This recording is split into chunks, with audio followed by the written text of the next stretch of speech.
Hi, I'm Chris Jones, Technical Director at Posturite. Welcome to this month's WorkRite webinar. Today we've got Ellie Hale with us again, and she's talking to us today about anti-bribery and corruption. Ellie started with us in 2014 and has quickly established herself as a key member of the WorkRite team.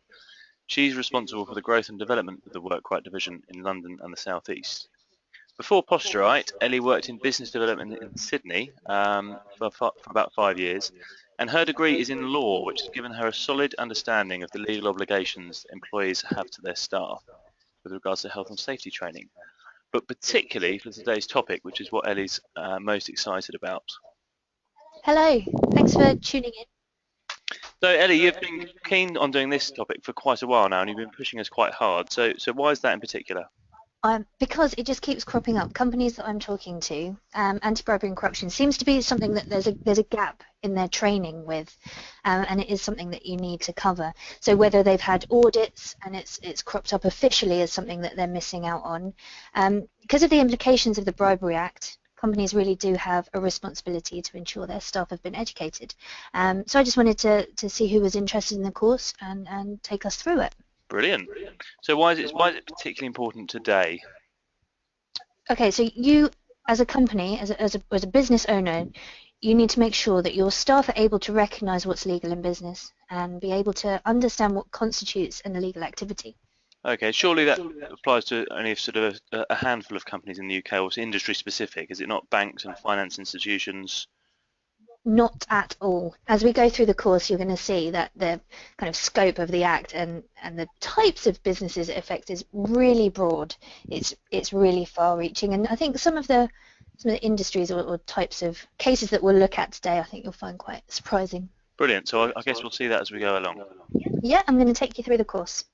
So like all of our WorkRite courses, it's got a similar look and feel to it as we go through. There's instructions here on how to use the course, and then an overview of the Bribery Act and how it affects all UK businesses and organisations.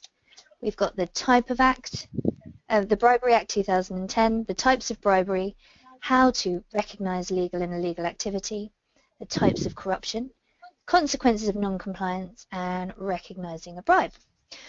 What I really like about this course and why I really push it quite hard is the level of interactivity in it.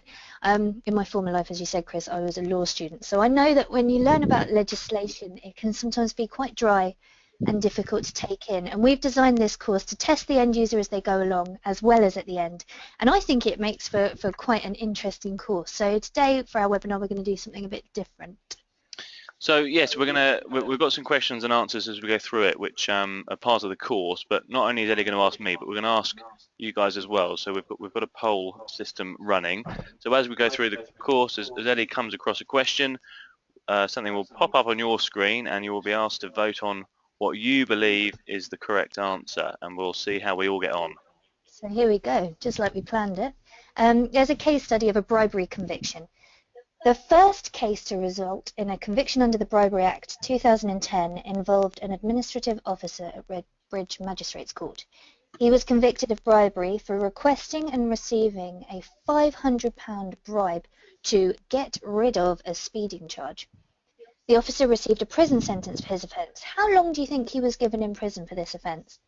£500 bribe. Right, okay, so I'm going to launch the poll now, so you guys can start voting, and I will think about it while you're all voting. So on the screen, it should have gone blue, and you can start clicking on your buttons. I can see people clicking on already. So 6 months for bribery, 1 year, 2 years, or was it a 3-year prison sentence? Well, what do you reckon, Chris? For £500, I mean, and a speeding fine, it seems like something that you definitely shouldn't do. I'm going to go for a year, Ellie. Yeah, I'll say a year. Okay. Now, everybody else has finished voting, so I'm going to close the poll. Oh, Chris, that's incorrect. The officer originally received a 3-year prison sentence for bribery and a 6-year sentence for the misconduct in a public office to run concurrently. Wow. What do you reckon about that? Well, I obviously got it wrong and massively underestimated it. So let's see how you guys got on. So I'm going to share your results now. And wow, so actually most of us did go well under, and the majority of you guys actually chose 6 months. So it just goes to show how serious bribery really is. The courts are taking it really seriously, and the penalties they're dishing out. So if we crack on.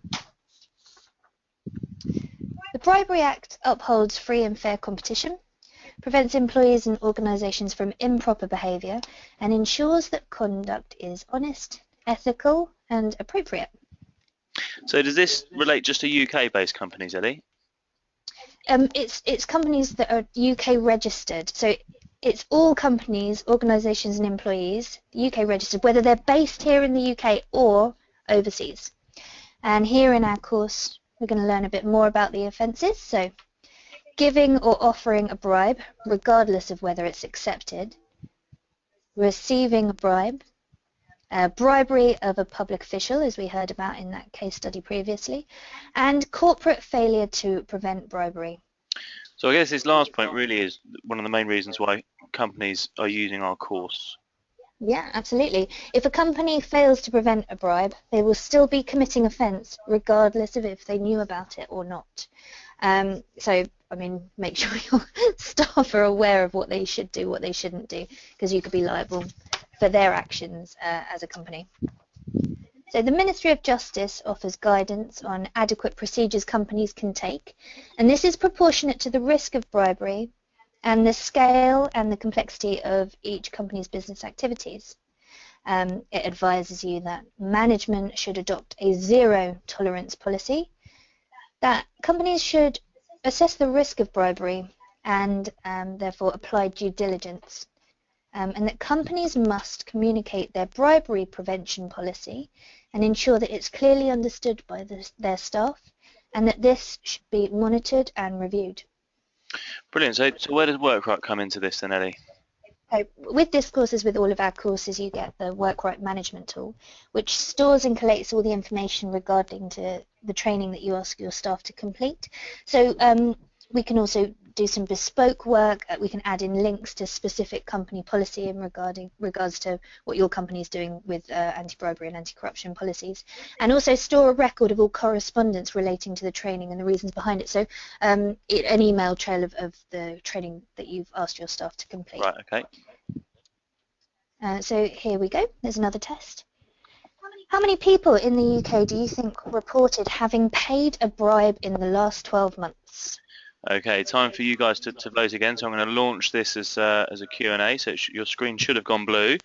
Now, let's 1 in 100, 1 in 10, 1 in... Well, it would be nice if it was 1 in 100, but I can't believe it's going to be that low. But 1 in 4 is pretty steep. I'm going to go for the standard multiple choice middle ground of 1 in 10, Ellie. So let's just give a few people a little longer as they're still voting. I can see at the moment. So let's just wait for them to finish. Press your buttons, guys. What do you reckon? Got any more? Right, I think most people have voted now. So I'm going to close. What did you think? So I said 1 in 10. Oh dear, that's incorrect, Chris. Bribery in the UK is widespread, with 27% of people reporting having paid a bribe in the previous 12 months. Across institutions, the police and the judiciary were the most bribe-prone. Significantly, they are institutions entrusted to protect people. So how did everyone do? Wow, well, once again, let's have a look at the results. So 47% of us actually thought it was 1 in 100, Ellie. And with only about a quarter of us getting it right. So it's, again, a really surprising statistic. So perhaps more widespread than you absolutely, yeah. generally believe. Okie doke. Should we carry on? Oh.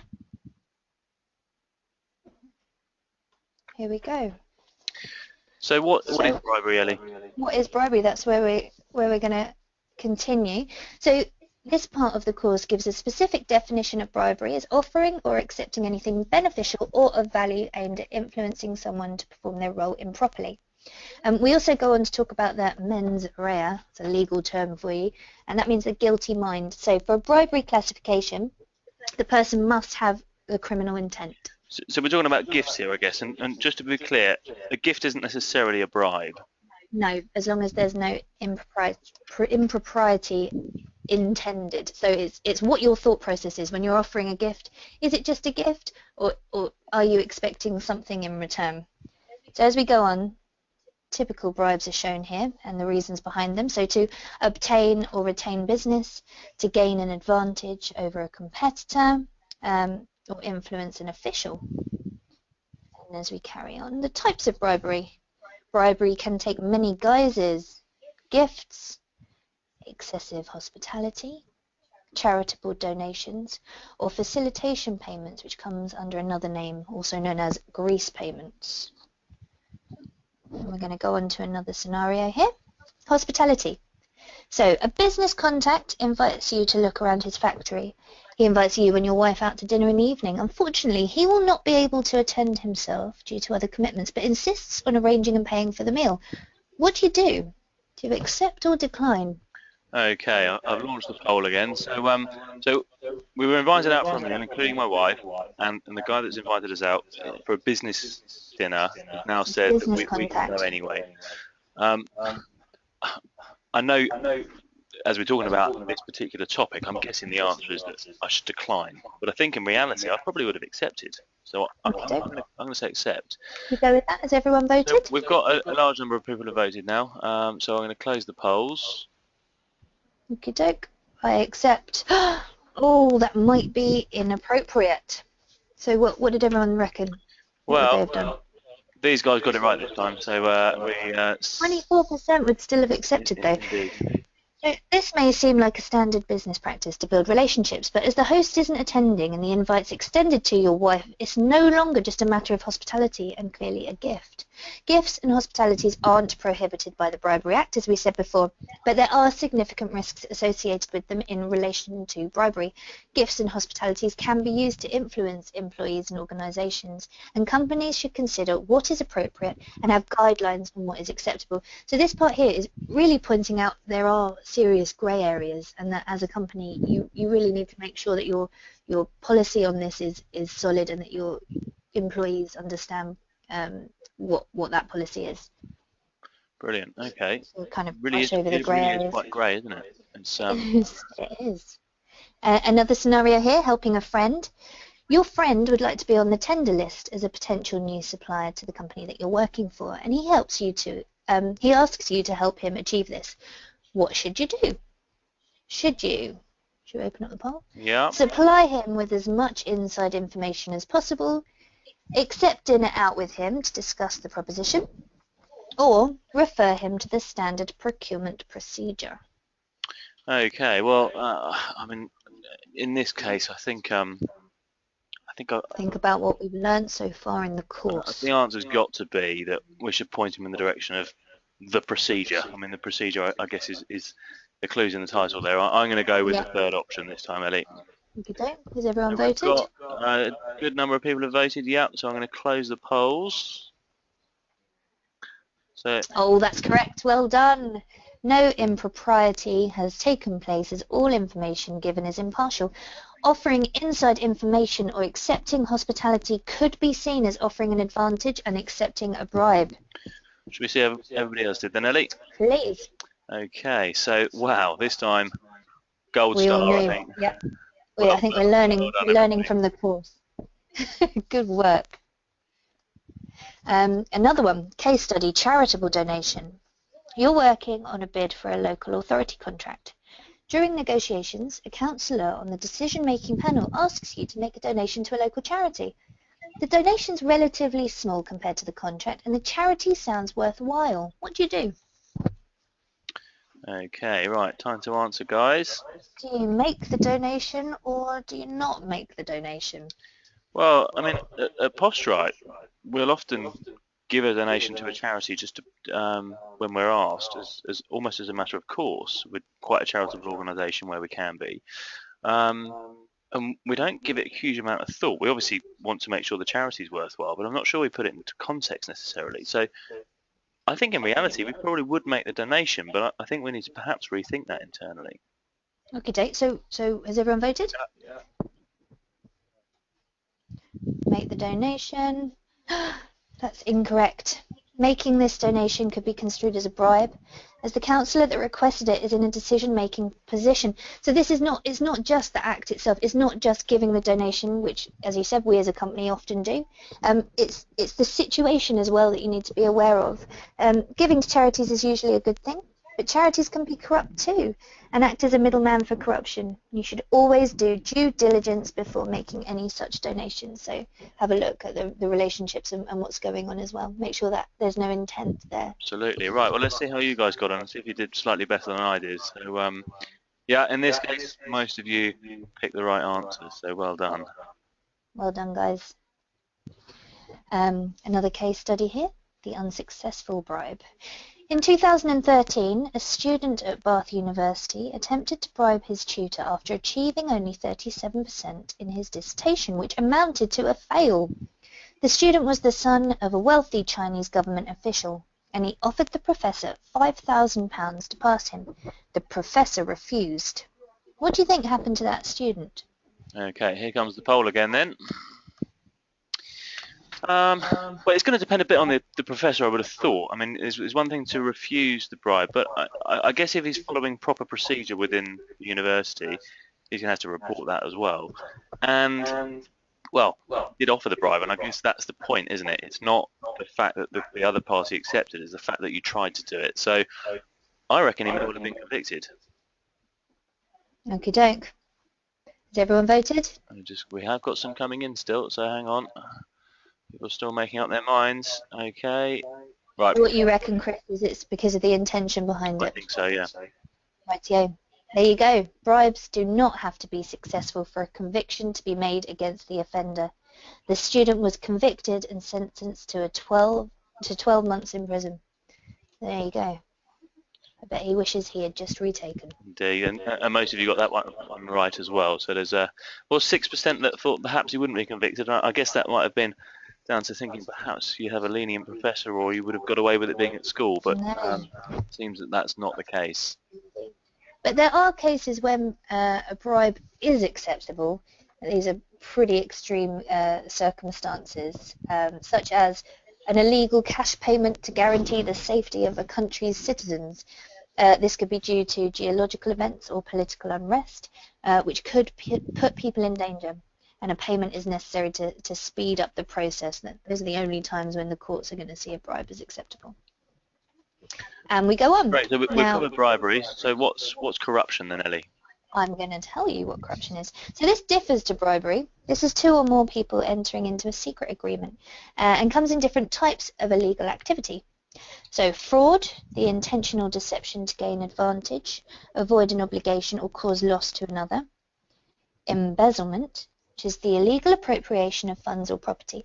Now this is different to theft because it involves a misuse of trust between the parties. There's corporate espionage, which is obtaining trade secrets by dishonest means, and money laundering, making proceeds of criminal activity appear as if they come from a legitimate source. And then the course will then go on to report to tell you how to report bribery and corruption.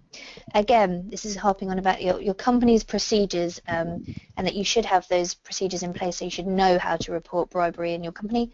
And it's the Serious Fraud Office that's responsible for enforcing current law. The SFO provides a list of corruption indicators with regards to key areas. Those are decision making. You can see here the illogical decisions, abuse of the decision process, bypassing normal procedures, missing documents. Also financial. Are there abnormal cash payments? Are there pressure for payments to be made urgently or ahead of schedule, and so on? And behaviour. So an individual that never takes a vacation or time off, or an unusually smooth process of cases in which an individual doesn't have the expected level of knowledge or expertise. Just telling you how to be aware. We're going to go on to another scenario here of the corruption indicators. You're working in the finance department of a construction company. The company's just received a very large order thanks to the efforts of an agent acting on behalf of the company. You do, however, wonder how the agent managed to secure the contract so fast. And when paying the agent, you realise that their fee is also much more expensive than other agents the company has used. What are your thoughts? Okay, let's launch the poll and then I'll have a think about it. So I think if I was working in the finance department, then actually, with my knowledge of how finance departments work, they probably would be a bit suspicious. Should you be looking out? I think if I sort of was presented with that scenario in my role, I probably would have thought that's brilliant. It was smooth, and obviously they justified their fee. But maybe the accounts department would be a bit more suspicious, and so perhaps they are going to say, let's not celebrate just yet. I think that may well be the right answer in this case. So we've got most people have voted now, so I'll close the votes. Which one are we going for? We're going for the last one, so let's not celebrate just yet, Ellie. That's correct, well done! Both the high fee and the unusually smooth transaction should give rise to concern. Even though your company did not engage directly in the bribery, it may still be liable, as it's still required to have adequate procedures in place to prevent bribery and act on suspicions of bribery. I guess the point is actually that as the company, you might have known that this agent's a bit dodgy anyway, and that might be why you used them. So and that's where the accounts department might come in to say, or they didn't know. They didn't know that the agent was a bit bribery, but they're acting on behalf of your company. Yeah. So even individuals acting on behalf of or working for you, even though the company as a whole might have no knowledge of underhand dealings, you can still be liable. Great, right, let's see how everybody else got on then. Wow, 100%. Well done. Oh, well done, guys. Brilliant. Raising awareness. And on we go. So we're going to now talk about the consequences of non-compliance and what happens if you're found guilty of bribery or corruption. So for bribery, it can be up to 15 years and unlimited fines. Heads of organisations have got a responsibility to prevent these activities, and if directors are involved, they can face disqualification. For the individuals, the penalty depends on the seriousness of the offence. So a recommendation. You're an employee of a large utilities company, and you're asked if you know of a good freelancer who could be used for up to 6 months while the staff are off sick. Which action would be considered legal? You ring a business acquaintance and ask for £500 to recommend them for the position. Directly after the interview process, one of the potential candidates offers you £500 to ensure they're picked, which you accept. Or you recommend a known associate that's perfect for the job. After being given the contract, they send you a dinner voucher for a quality restaurant, which you happily accept. Okay. What do you reckon, guys? Let's launch the poll. Well, I think from what I've learnt so far today, £500 is definitely a no-no, because that's real money exchanging hands. But also it happens. And can be 3 years in prison. Indeed. But also it's happening before, isn't it? And so perhaps the dinner voucher, which has happened afterwards, that's got to be the one I would say. So. Is there anything wrong in accepting a dinner voucher after though? I mean, I wouldn't have thought so, because you're not having an impact on the job itself. So it's a sort of thank you as opposed to a bribe, I guess. So right, let's close the poll.